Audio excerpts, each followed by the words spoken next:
Hey there and welcome back to another update video of Sonic Chronicles Remastered. Since the last update video, the in-game world has drastically changed and a new menu has been added as well. Let's jump straight in and look at the new content.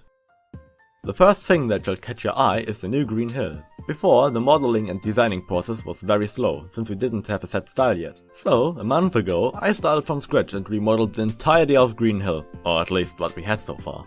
A few details in the rocks were removed, but only those that made the world look cramped. I also managed to add the smaller islands next to the starter island, which you can first reach in the next chapters. After having remade the base model, I added new details to the vegetation of the world, so that it wouldn't feel as bland and boring as before.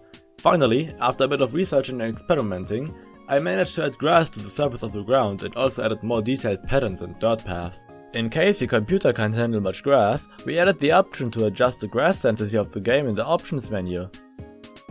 Another notable change are the new bushes, which look less like artificial houseplants. Smaller changes are the flowers, better lighting, details on Sonic's shoes, the rope machine next to the bridge, the temporary ocean floor and the water itself, and lastly the fly button, which Sonic unfortunately can't use. A rather major addition on the other hand is the new camera perspective and depth of field, which adds a nice sense of depth to the game.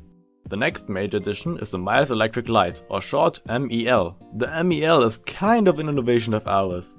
A few weeks ago, we brainstormed a new transition for opening a menu, instead of just having it slide in from the side. The Miles Electric came up, but for our sake it was too immobile, so I designed a smaller wristwatch-like version.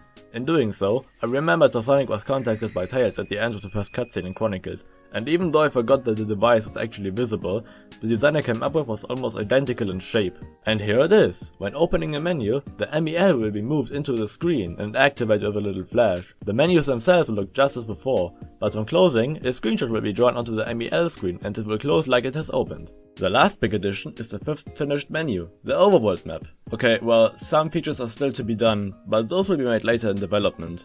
Right now, it displays the various locked and unlocked worlds that will be visited throughout the first half of the game and shows the amount of rings and eggs that were collected in each world. An addition on our side are the map descriptions that will appear when hovering above respective zone.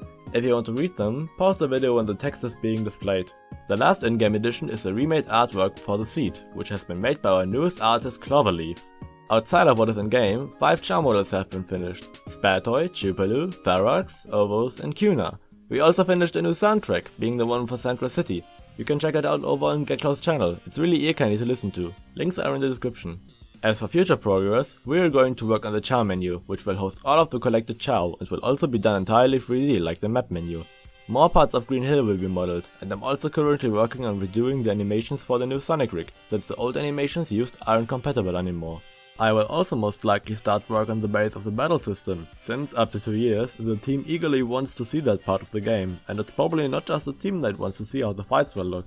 Before you start asking, no, we won't intend Sage with the current state of the game, since there isn't enough content to show yet. We hope to join next year though, when we hopefully have a fully working battle system, or possibly even chapter 1 finished. That would be everything for this development update. If you don't want to wait months for new updates, you can check out our Twitter, which will showcase smaller progressions every now and then. Or you could join our Discord, where most of the action happens, and ask us questions, give feedback, etc. With that being said, I hope you enjoy the current state of the game, and we'll see each other in the next update video. Bye!